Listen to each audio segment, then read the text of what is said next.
Assalamualaikum warahmatullahi wabarakatuh. Ketemu lagi dengan saya di mata kuliah Gizi Tumbuh Kembang. Hari ini adalah pertemuan ke-7, yaitu kita akan mempelajari mengenai gizi bayi. Ya, ini adalah pokok bahasan yang akan kita pelajari, yaitu yang pertama tumbuh kembang bayi, yang kedua yaitu genetik dan lingkungan, selanjutnya komposisi dan proporsi tubuh bayi, kemudian growth spurt pada bayi, kebutuhan gizi bayi, dan pengaturan makan pada bayi. Ya, sekarang kita berkenalan dulu dengan tumbuh kembang ya. Jadi kita kenalan dulu dengan pengertian dari pertumbuhan. Pertumbuhan itu dia berkaitan dengan perubahan fisik seperti besar, jumlah, ukuran sel organ yang bisa diukur dengan berat dan panjang.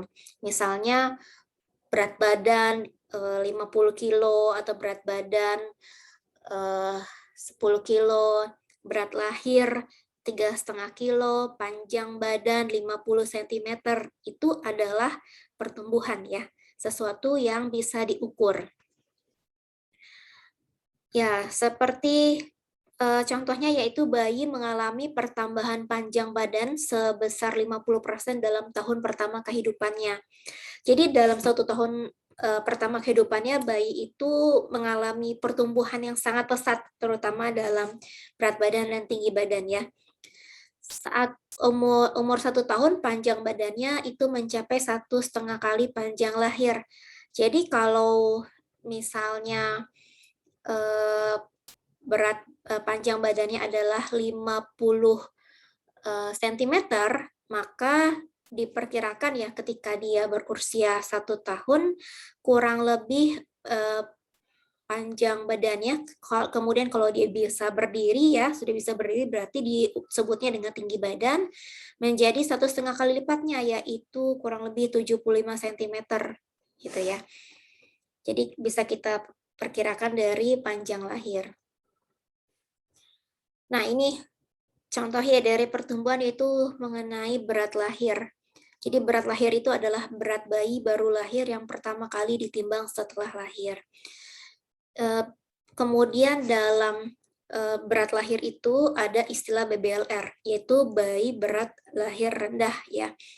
Itu jika berat lahirnya kurang dari 2.500 gram atau 2,5 kilo, kurang dari itu. Kemudian disebut bayi berat lahir terbaik itu adalah di sekitar 3.000 sampai 4.000 gram atau 3 sampai 4 kilogram ya. Sementara untuk bayi prematur itu adalah bayi yang lahir kurang dari 37 minggu. Nah, ini umumnya ya, prematur itu disebabkan oleh komplikasi kehamilan. Ada juga istilah bayi IUGR, intrauterine growth retardation ya, yaitu bayi yang lahir lebih lama atau sama dengan 37 minggu, namun lahirnya BBLR. Karena lingkungan gizi yang buruk selama bayi di kandungan janin ya, dan mengindikasikan hambatan pertumbuhan janin.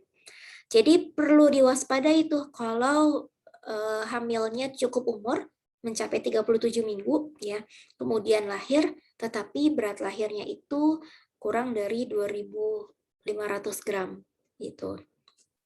Sementara untuk bayi yang prematur itu adalah hal yang wajar, bayi berat lahirnya itu kurang dari 2.500 gram karena memang masa pertumbuhan di dalam kandungan itu belum mencapai maksimal gitu. Sementara untuk IUGR dia sudah masanya sudah maksimal tetapi beratnya tidak mencapai yang seharusnya. Nah, bayi yang prematur itu ketika dia dilahirkan, dia masih memiliki waktu untuk attach ya, atau mengejar ketertinggalan, karena masih ada, sejatinya dia masih berusia 7 bulan dalam kandungan ya, atau 30, kurang dari 37 minggu. Jadi dia masih memiliki waktu untuk mengejar catch up pertumbuhan yang belum sempat dilakukan di dalam kandungan gitu. Sementara untuk bayi yang IUGR, dia sudah melampaui waktu yang sudah seharusnya, namun memang masih kekurangan, berarti kita masih punya harapan untuk bayi yang prematur untuk bisa catch up growth-nya ya, untuk mengejar ketertinggalan pertumbuhan bayi prematur. Kemudian untuk pengukuran status gizi bayi itu kita bisa menggunakan 3 indikator, itu ada berat badan menurut umur, dia merefleksikan berat badan menurut umur ya. Hasil berat badan menurut umur itu menggambarkan gizi normal, gizi kurang, dan gizi sangat kurang. Kemudian ada panjang badan menurut umur. Dia menggambarkan tinggi badan yang normal, pendek, dan sangat pendek. Nah, panjang badan menurut umur ini merupakan salah satu indikator yang kita gunakan untuk mengukur apakah seorang anak ya itu mengalami stunting atau tidak. Jadi kita menggunakan indikator panjang badan menurut umur. Kemudian berat badan menurut panjang badan, ia menggambarkan kondisi bayi yang sangat gemuk, risiko gemuk, normal, kurus, dan sangat kurus. Nah, ini adalah baku standar WHO 2005 ya. Jadi untuk berat badan menurut umur, tadi kan sudah disebut ya kategorinya. Jadi dia disebut dengan berat normal jika berada dalam rentang lebih besar sama dengan -2 standar deviasi sampai dengan 3 standar deviasi. Sementara jika berat badannya kurang, dia berarti berada dalam rentang kurang dari -2 standar deviasi sampai dengan -3 standar deviasi, dan sangat kurang jika posisinya berada kurang dari -3 standar deviasi. Untuk panjang badan menurut umur, dia disebut normal jika semuanya ya, yaitu normal jika berada, seperti berat badan menurut umur, normal jika berada dalam rentang -2 standar deviasi sampai dengan 3 standar deviasi, sementara disebut pendek jika berada dalam rentang kurang dari -2 standar deviasi sampai dengan -3 standar deviasi. Sementara disebut dengan sangat pendek jika berada dalam posisi kurang dari -3 standar deviasi. Sementara untuk kategori berat badan menurut tinggi badan, dia disebut sangat gemuk jika lebih dari 3 standar deviasi, gemuk jika lebih dari 2 standar deviasi sampai 3 standar deviasi, risiko gemuk jika berada dalam rentang lebih besar sama dengan 1 standar deviasi sampai 2 standar deviasi, normalnya adalah -2 sampai 1 standar deviasi. Sementara untuk kurus ya, jika berada dalam posisi -2 standar deviasi sampai -3 standar deviasi, dan sangat kurus jika berada dalam posisi -3 standar deviasi. Nah, itu tadi adalah pertumbuhan. Sekarang kita masuk ke perkembangan, yaitu bertambahnya kemampuan dan dalam struktur tubuh dan fungsi tubuh dalam pola teratur hasil dari proses pematangan.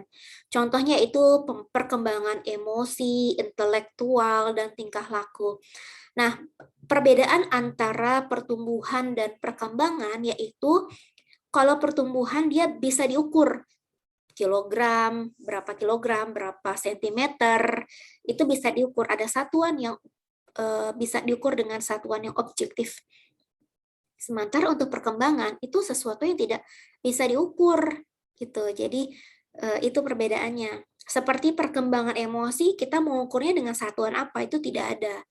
Itu kemudian tingkah laku ada pengukurannya, tetapi bukan sesuatu yang objektif, bukan dengan nilai angka, gitu kan?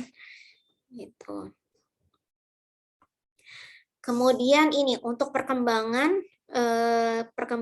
itu ada Piaget ya, itu membagi tahap sensori motor dalam 6 periode, yaitu yang pertama periode refleks, yang kedua kebiasaan, yang ketiga reproduksi kejadian yang menarik, yang keempat koordinasi skemata, yang kelima eksperimen, dan yang keenam yaitu representasi. Nah, untuk bagaimana bentuk perkembangannya bisa kita lihat dalam tabel di sebelah kanan ya. Ini ada skema perkembangan kognitif tahap sensori motor itu ada periode refleks ya, yaitu umur 0 sampai 1 bulan itu ciri-ciri perkembangan kognitif umumnya itu bisa refleks, kemudian konsep benda dia belum ada pembedaan, jadi dia belum bisa membedakan benda ya, karena memang penglihatannya masih belum jelas gitu. Kemudian untuk periode kebiasaan itu yaitu umur 1 sampai 4 bulan. Untuk perkembangan kognitif umumnya itu dia sudah bisa koordinasi tangan dan mulut, kemudian ikuti benda yang bergerak dan bersuara, dan imitasi awal dia bisa mencontoh ya. Kemudian fase berikutnya yaitu reproduksi kejadian yang menarik, yaitu umur 4 sampai 8 bulan. Di sini terjadi ulangi hal-hal yang menarik, jadi dia bisa mengulangi hal-hal yang bagi dia menarik, kemudian ada koordinasi tangan dan mata, ada perbedaan sarana dan tujuan, pengertian dan pemahaman awal.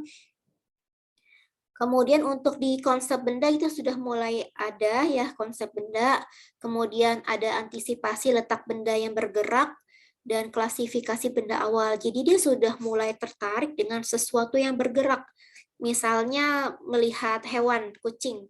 Kucing kan bergerak ya, dia sudah mulai tertarik gitu melihat sesuatu yang bergerak itu. Jadi dia sudah bisa dikenalkan dengan hewan-hewan, misalnya lihat ikan, lihat kucing gitu ya. Kemudian selanjutnya yaitu koordinasi. Ini terjadi pada usia 8 sampai 12 bulan. Di sini terjadi ada perbedaan sarana dan tujuan, kemudian menemukan sarana baru, koordinasi skemata, kemudian ada untuk konsep benda itu ada permanensi benda, mencari benda-benda yang tersembunyi, dia sudah mulai tertarik dengan sesuatu yang tersembunyi, misalnya yang ada di pojokan atau yang ada di bawah bantal gitu. Kemudian konsep ruang itu sudah ada tetapi masih berpusat pada dirinya. Kemudian untuk konsep kausalital, awal kausalital dari luar. Selanjutnya masuk ke periode eksperimen. Ya, ini sudah di atas bayi ya, kalau bayi itu kan hanya dari 0 sampai 12 bulan. Untuk eksperimen itu terjadi pada usia 12 sampai 18 bulan dan representasi itu terjadi pada usia 18 sampai 24 bulan.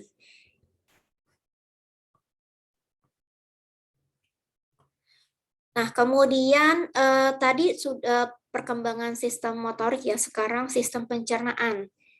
Kita bisa lihat pertama dari masa janin.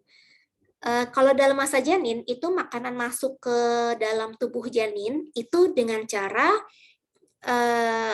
dari sirkulasi plasenta, dari pusar ya, tali pusarnya. Dan itu pun makanan yang masuk ke dalam janin itu sudah dalam bentuk yang sudah bisa diabsorpsi. Itu sudah bisa langsung ya, sudah bisa langsung diabsorpsi, sudah dalam bentuk jadi gitu ya. Sehingga dia tidak menggunakan mulut karena langsung dari plasenta langsung ke sistem pencernaan yang ada di perut. Kemudian setelah bayi lahir, bayi memasukkan makanan ke mulut. Jadi prosesnya berbeda ya antara masa janin dengan masa bayi. Kalau masa bayi sudah dimulai pencernaan yang dimulai dari mulut, kemudian langsung ke kerongkongan, kemudian lambung ya dan seterusnya. Ya, dia mencerna, mengabsorpsi zat gizi dan mengsekresikan zat sisanya. Kalau masa janin ya semuanya dilakukan melalui sirkulasi plasenta gitu. Nah, masa bayi ini setelah lahir, sistem pencernaannya belum matang dan membutuhkan waktu 6 bulan untuk mematangkannya. Oleh karena itu, memang sangat-sangat disarankan untuk diberikan ASI saja. Karena ASI itu sudah dalam bentuk yang sangat mudah dicerna oleh bayi. Ya, jadi kandungan dalam ASI itu sudah sangat sempurna, sudah memenuhi 100% kebutuhan bayi, bentuk yang mudah dicerna sehingga kemungkinan bayi akan mengalami gangguan pencernaan itu kecil. Gitu. Untuk kapasitas lambung bayi yang baru lahir itu sekitar 10-20 mili dan lambung bayi umur 1 tahun itu sekitar 200 hingga 300 mili.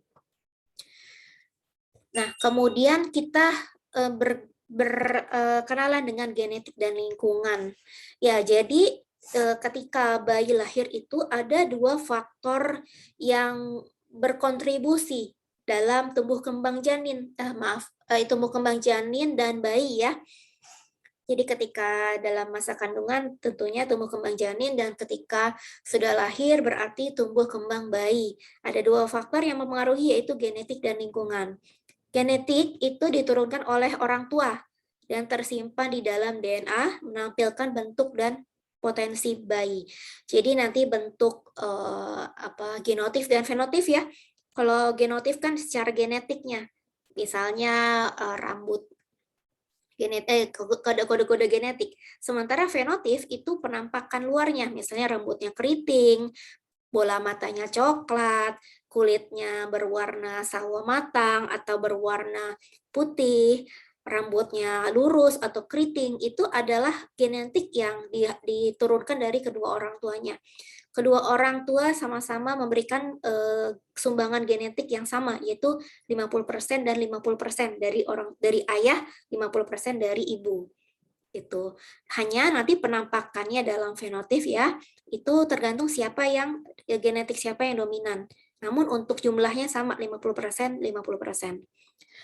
Nah, kemudian selain itu ada faktor lingkungan yang mempengaruhi, yaitu aspek biologi, fisik, psikologi, dan sosial dari dalam kandungan hingga akhir hayat. Jadi jangan khawatir kalau misalnya kita berbicara mengenai tinggi badan ya, misalnya ada yang hopeless, oh saya tidak terlalu tinggi, suami saya pun tidak terlalu tinggi, nanti anak saya bagaimana? Tenang, jadi selain faktor genetik, kita bisa memperbaikinya dari faktor lingkungan, yaitu dari aktivitas fisik contohnya, kemudian dari asupan makanan, gitu, dan stimulasi lainnya, itu bisa diperbaiki kondisinya dari faktor lingkungan, gitu. Nah, kemudian itu tadi genetik dan lingkungan ya. Sekarang kita beranjak ke komposisi dan proporsi tubuh. Jadi komposisi tubuh bayi itu terdiri dari air, lemak, dan lean body mass mengalami perubahan. Jadi kalau untuk bayi yang baru lahir itu 70% komposisi tubuhnya yaitu air, 16%-nya yaitu lemak, dan kurang lebih 14% itu adalah lean body mass. Jadi massa tubuh yang tidak selain lemak ya, gitu. Kemudian ketika bayi usia 1 tahun itu terdiri dari 60% air, kemudian lemaknya itu bertambah persentasenya ya, kemudian lean body mass itu bertambah.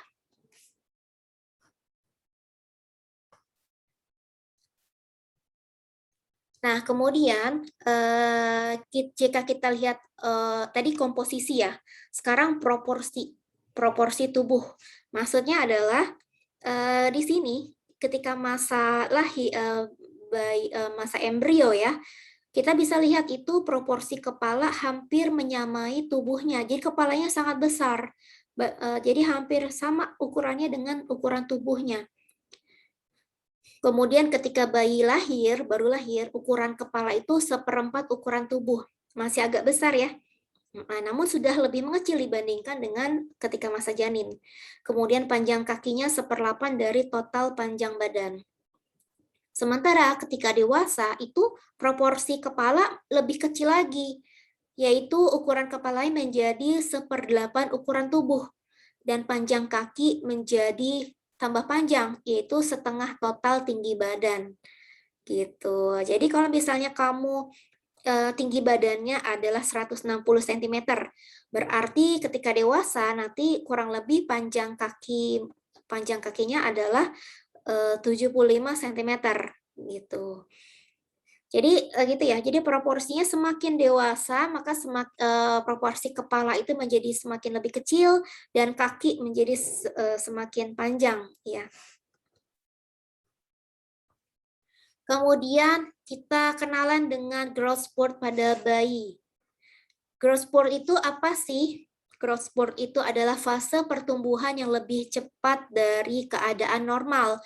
Jadi di sini pertumbuhannya sangat cepat sehingga bayi akan memerlukan asupan energi yang lebih banyak dari biasanya juga karena memang proses pertumbuhan pada masa ini sangat-sangat cepat.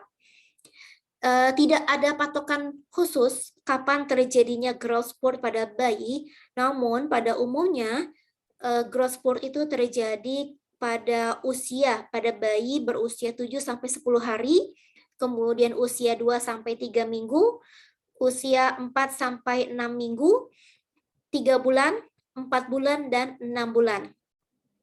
Apa yang akan terjadi ketika bayi mengalami growth spurt? Yaitu yang pertama, bayi akan menjadi lebih rewel karena lapar. Kemudian menyusu menjadi lebih sering dan lama.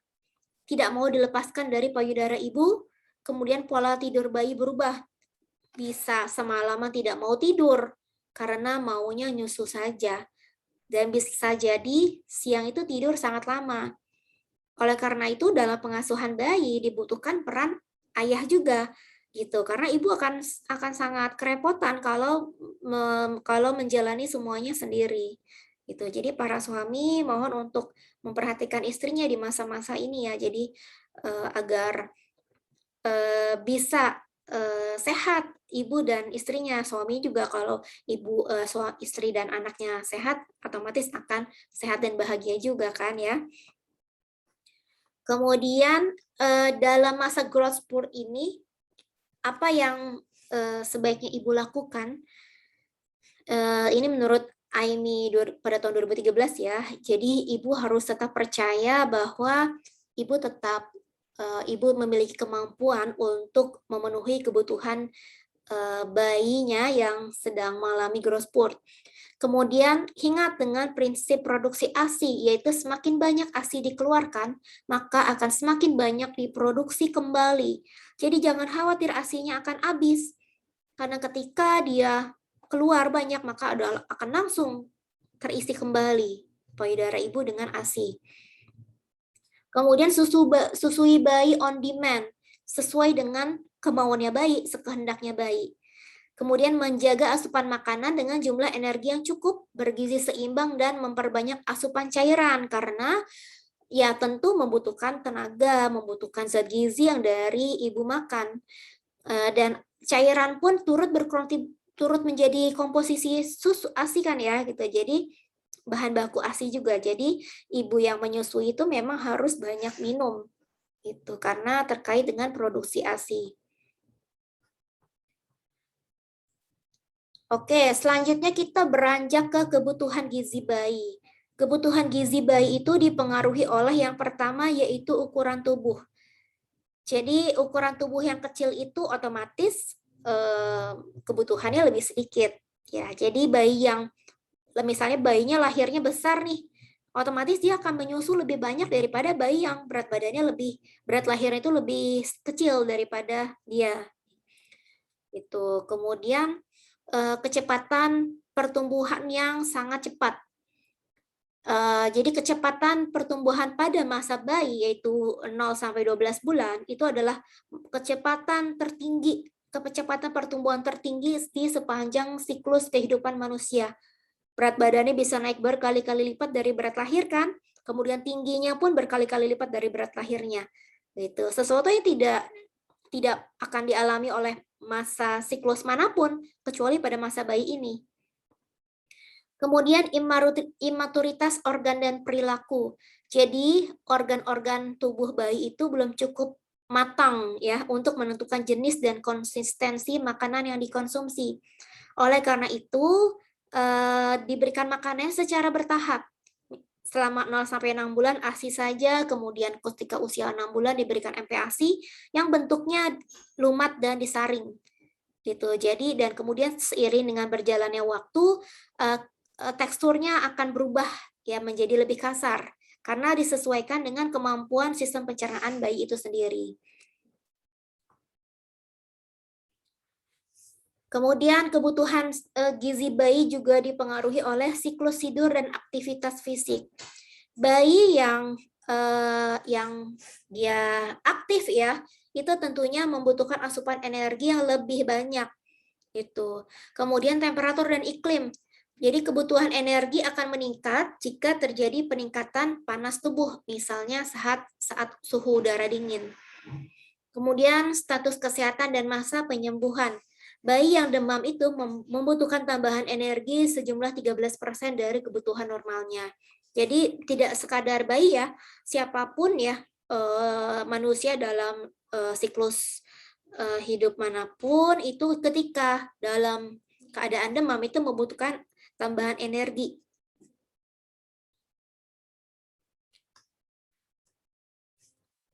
Oke, selanjutnya kita masuk ke kebutuhan gizi bayi. Di sini yang pertama kita lihat dari energi ya. Jadi di usia 0 sampai 6 bulan itu kebutuhan energi total kurang lebih 550 kalori per hari. Dan ini bisa dipenuhi oleh ASI ya. Kemudian dan untuk kebutuhan laki-laki dan perempuan itu masih sama ya. Gitu. Kemudian ketika usia 6 sampai 14 bulan ya, itu kebutuhan energi totalnya kurang lebih 725 kalori per hari. Di sini mulai ada perbedaan antara laki-laki dengan perempuan, anak laki-laki dan anak perempuan ya. Tuh. Kemudian protein. Jadi protein itu digunakan untuk pertumbuhan jaringan bayi. Karena itu sangat-sangat diperlukan ya protein. Karena kalau tidak terpenuhi asupan proteinnya bisa terjadi stunting ya. Jadi pada 1 bulan pertama usia segitu ya, 64% kecukupan protein digunakan untuk pertumbuhan karena memang masih tadi pertumbuhan yang sangat cepat ya. Gitu. Jadi membutuhkan asupan protein yang sangat banyak. Kemudian 64% dari asupan proteinnya digunakan untuk pertumbuhan. Kemudian 6 bulan pertama itu 50% kecukupan protein digunakan untuk pertumbuhan. Sementara ketika berusia 6 sampai 12 bulan penggunaan proteinnya menjadi lebih sedikit yaitu 24%. Sisanya yaitu untuk maintenance ya. Menurut AKG 2018 rata-rata bayi usia 0 sampai 5 bulan memerlukan protein sebesar 9 gram dan bayi usia 6 sampai 11 bulan memerlukan protein sebesar 15 gram. Lemak. Ya, jumlah konsumsi lemak bayi itu tidak dibatasi karena pada masa bayi itu terjadi pertumbuhan otak yang membutuhkan asam lemak esensial yaitu linoleat, alfa-linoleat, dan arachidonat. Kekurangan linoleat dan arachidonat bisa menyebabkan terjadinya kerontokan rambut, diare, kulit kering, dan kesulitan dalam penyembuhan luka. Lemak itu kan terdiri dari rantai ya, ikatan rantai-rantai peptida ya. Dan itu ada 3 jenis. Yang pertama short, yaitu pendek, ikatan yang pendek. Yang kedua medium, yang ketiga long chain fats. Short dan medium, ikatan lemak yang pendek dan medium itu banyak terdapat pada ASI. Sementara long chain fats itu banyak terdapat dalam makanan formula bayi. Artinya apa? Artinya adalah kalau ikatan lemaknya itu semakin pendek, maka akan semakin mudah dicerna. Karena untuk bisa dicerna, ikatan dalam ikatan lemak itu harus dipecah-pecah dulu. Kalau ikatannya pendek, otomatis kan proses pemecahannya itu terjadi lebih mudah ya, lebih mudah dan lebih mudah dipecah, lebih cepat dipecah dan lebih mudah untuk diserap juga. Itu. Jadi memang disarankan untuk mengoptimalkan sumber lemak yang short dan medium. Itu banyak itu terdapat dalam ASI, otomatis sudah pasti ya.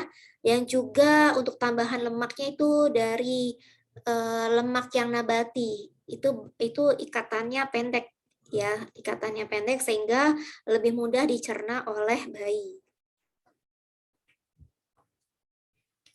Kemudian karbohidrat. Asupan karbohidrat kompleks pada bayi dianjurkan lebih dari setengah kecukupan energi pada bayi. Dalam AKG 2018 ya, itu bisa dilihat bahwa bayi usia 0 sampai 5 bulan itu membutuhkan kurang lebih 59 gram serat sehari. Kemudian 6 sampai 11 bulan membutuhkan karbohidrat sebanyak 105 gram per hari. Sedangkan kecukupan serat itu adalah bagian dari karbohidrat. Untuk bayi usia 0 sampai 5 bulan itu belum membutuhkan tambahan asupan serat ya. Cukup dari yang ASI saja. Sementara untuk bayi usia 6 sampai 11 bulan itu membutuhkan serat sebanyak 11 gram.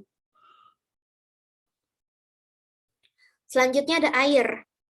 Jumlah air yang diperlukan bergantung pada adanya kehilangan cairan, kemudian air yang dibutuhkan untuk tumbuh, dan cairan yang diperoleh dari bahan makanan. Jadi bisa dihitung ya, kehilangan cairan dalam feses adalah 10 mili per kilogram berat badan per hari pada bayi.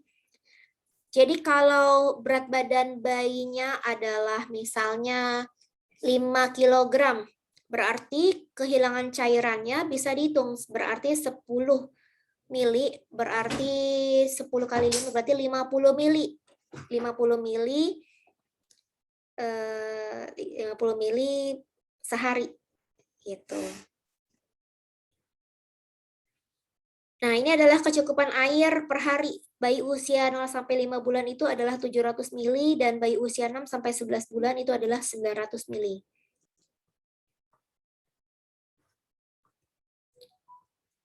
Di sini kita bisa lihat pada tabel ya. Ini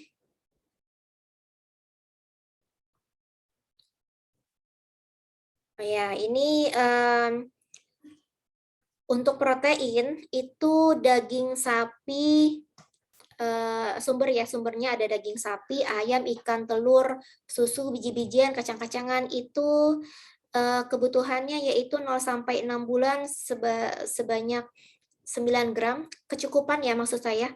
Kemudian 7 sampai 12 bulan itu 15 gram. Untuk karbohidrat itu 59 gram dan 7 sampai 12 bulan itu 105 gram. Lemak itu sumbernya ada daging, ikan, telur, susu.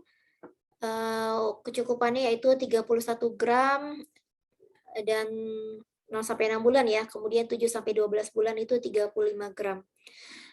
Nah, untuk kalsium, fosfor, zat besi, vitamin K itu bisa dilihat langsung ya di tabel AKG pada tahun 2018 itu sudah diberikan ya di mata kuliah gizi dalam daur kehidupan itu sudah diberikan tabel AKG, itu bisa dilihat di sana. Untuk kalsium itu bersumber dari susu, keju, ikan yang dikonsumsi bersama tulang, biji-bijian utuh, dan di situ juga terdapat sumber fosfor ya. Kemudian ada zat besi bersumber dari sayuran hijau, kacang-kacangan, daging sapi, daging ikan, ayam. Kemudian ada vitamin K, dia bersumber dari sayuran hijau, kacang-kacangan. Selanjutnya ada zinc. Zinc itu identik dengan hasil-hasil dari laut ya. Ikan-ikanan, kerang, tapi kalau kerang sih tidak direkomendasikan ya untuk bayi. Terutama kerang yang berwarna hijau ya, karena itu kerang itu bersifat dia menyaring polutan-polutan dari air laut. Jadi dia bisa membersihkan air laut. Sementara kerang itu sendiri berarti bisa mengandung merkuri, bisa mengandung bahan-bahan yang berbahaya, apalagi jika kerangnya diambil dari pantai atau laut yang tercemar gitu. Jadi memang untuk bayi tidak direkomendasikan ya. Kemudian yodium. Yodium itu juga dari hasil laut, dari garam beriodium, karena garam beriodium itu adalah hasil dari fortifikasi ya. Gitu. Dan untuk kecukupannya bisa dilihat sendiri di dalam tabel. Untuk magnesium itu bersumber dari kacang-kacangan, tahu, hasil laut, beras utuh. Untuk vitamin A ada dari sayuran hijau, buah berwarna oranye dan merah, mentega. Vitamin D bisa didapat dari susu, kacang-kacangan, sinar matahari. Vitamin E itu ada dari minyak sayur, sayuran, gandum, telur, susu. Vitamin C itu dari tomat, jeruk, jambu biji merah, melon, dan sayuran lainnya. Kemudian asam folat itu ada dalam hati, gandum, roti, sayuran hijau. Nah, setelah kita melihat sumber-sumber makanan ini ya, dan kecukupannya, sehingga ini bisa, kalau ketika bayi masih ASI eksklusif, berarti ibu menyusui harus makan makanan yang memang harus beragam, gitu, karena agar zat gizi yang zat gizi yang terkandung dalam ASI pun tercukupi, lengkap, gitu ya. Dan ini pun setelah bayi berusia 6 bulan, bisa dimodifikasi dari MPASI-nya, makanan pendamping ASI. Jadi dimodifikasi sumber karbohidratnya, sayurannya, buah-buahannya, dan sumber-sumber zat gizi lainnya. Jadi di otak-atik ya, agar bisa memenuhi segala kecukupan zat gizinya. Selanjutnya ada niacin, riboflavin, tiamin, ini tergabung dalam B kompleks ya. Tuh, dan jadi ini satuannya ada yang mikrogram, ada yang miligram. Jadi kita jangan melihat dari oh ini sangat kecil berarti tidak diperlukan. Oh jangan salah ya, walaupun angka kecukupannya sangat kecil, mikrogram bahkan, itu sangat-sangat harus dipenuhi gitu, karena dia memiliki peran yang penting. Kalau ini terutama kalau vitamin B kompleks itu dia berperan dalam penghasilan energi, kemudian pengaktifan seperti asam folat dengan vitamin B12. Itu kan mereka saling membutuhkan satu sama lain. Gitu. Jadi vitamin B12 tidak akan bisa bekerja kalau kalau tidak ada asam folat. Karena asam folat akan mengambil gugus yang ada di dalam vitamin B12 untuk mengaktifasi agar dia bisa bekerja. Vitamin B12 pun dia harus melepas gugus yang dia miliki kepada asam folat agar dia bisa bekerja, agar bisa teraktivasi juga. Itu. Jadi makannya memang harus beragam.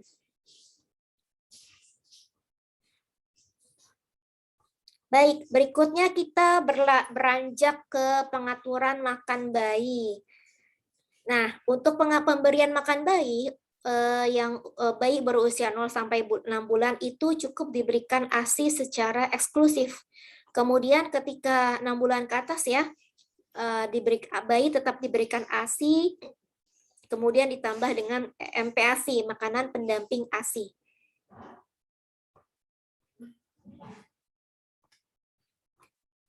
Ya, 0 sampai 6 bulan. ASI eksklusif frekuensinya yaitu 10 sampai 12 kali sehari.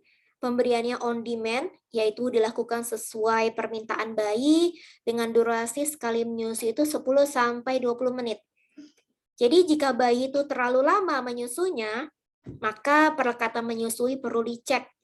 Apakah perlekatannya sudah tepat atau jangan-jangan salah, dia hanya sampai putingnya saja, areolanya tidak masuk.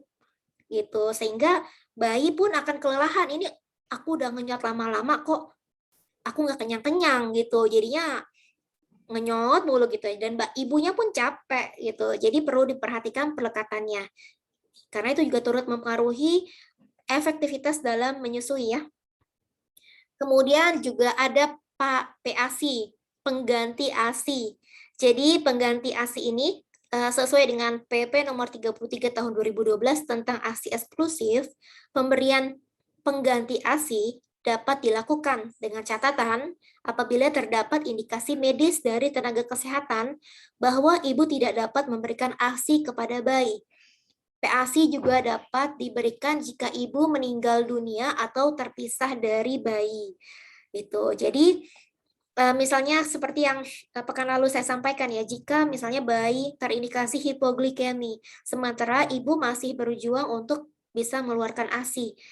Untuk kondisi hipoglikemi itu kan kondisi medis yang memerlukan asupan makanan secara segera gitu, sehingga diperbolehkan untuk memberikan susu formula sambil dibantu ibunya untuk bisa keluar ASINya gitu ya. Kemudian ketika 6 bulan ke atas ya, ASI itu sudah dapat memenuhi setengah dari kebutuhan gizi bayi usia 6-12 bulan dan sepertiga kebutuhan bayi usia 12-23 bulan, sehingga memerlukan tambahan asupan dari makanan pendamping ASI. Itu bisa dilihat dalam grafiknya ya. Situ ya, bisa lihat dalam grafiknya, kalau yang berwarna lebih tua itu berarti energi yang dibutuhkan. Jadi semakin usianya ya semakin besar usianya, kebutuhannya semakin tidak tercukupi dari ASI sehingga memerlukan tambahan makanan pendamping ASI. Nah, di sini kita bisa lihat tabel dari MPASI ya. Pada usia 6-9 bulan itu perkembangan anaknya adalah bayi dapat memindahkan makanan dari satu sisi mulut ke sisi lainnya. Gigi depan mulai tumbuh, biasanya gigi bawah dulu ya, 2 atau gigi atas 2 ya. Bayi dapat menelan makanan dengan tekstur yang lebih kental. Nah, di saat ini energi dari MPASI itu perlu sebesar kurang lebih 200 kalori per hari. Tekstur MPASI-nya yaitu saring dan lumat. Kemudian frekuensi MPASI-nya yaitu 2-3 kali makan besar dan 1-2 kali makan selingan. Banyaknya MPASI per porsi yaitu 3 sendok makan hingga 125 ml atau setengah mangkuk ukuran 250 ml. Nah, untuk bayi usia 9-12 bulan, pada saat ini bayi dapat merapatkan bibir ketika disuapi untuk membersihkan sisa makanan di sendok. Kemudian bayi dapat menggigit makanan dengan tekstur lebih keras.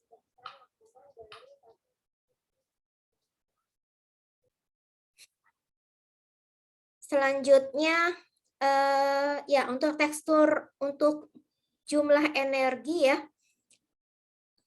itu kurang lebih 300 kalori per hari. Untuk teksturnya yaitu cincang halus, bertahap menjadi cincang kasar, kemudian bentuk makanan dapat digenggam. Jadi bisa mulai makan finger food ya, misalnya sayuran dipotong besar-besar, kemudian direbus atau dikukus, wortel gitu ya, karena dia sudah memiliki gigi dan dia sudah bisa makan. Yang lunak tentunya ya, yang sudah dikukus sehingga empuk. Untuk frekuensinya masih sama, 3-4 kali makan besar dan 1-2 kali makan selingan.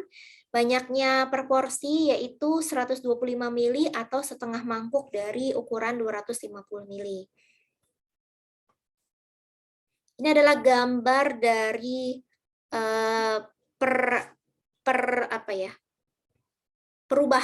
perubahan tekstur dari makanan pendamping ASI. Pada usia 6 bulan itu di sebelah kiri itu ada saring lumat ya. Sudah dilumatkan dulu, kemudian disaring dengan saringan sehingga sangat-sangat halus. Kemudian 6-9 bulan itu saring ya, tidak disaring lagi, jadi hanya dilumatkan. 9 sampai bulan itu cincang kasar, ya 12 bulan ke atas itu sudah bisa dipotong kecil-kecil dan sudah bisa makan nasi ya. Gitu. Karena giginya sudah lebih banyak.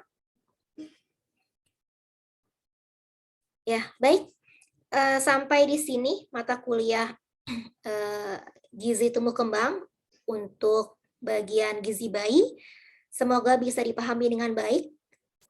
Terima kasih atas perhatiannya. Wassalamualaikum warahmatullahi wabarakatuh.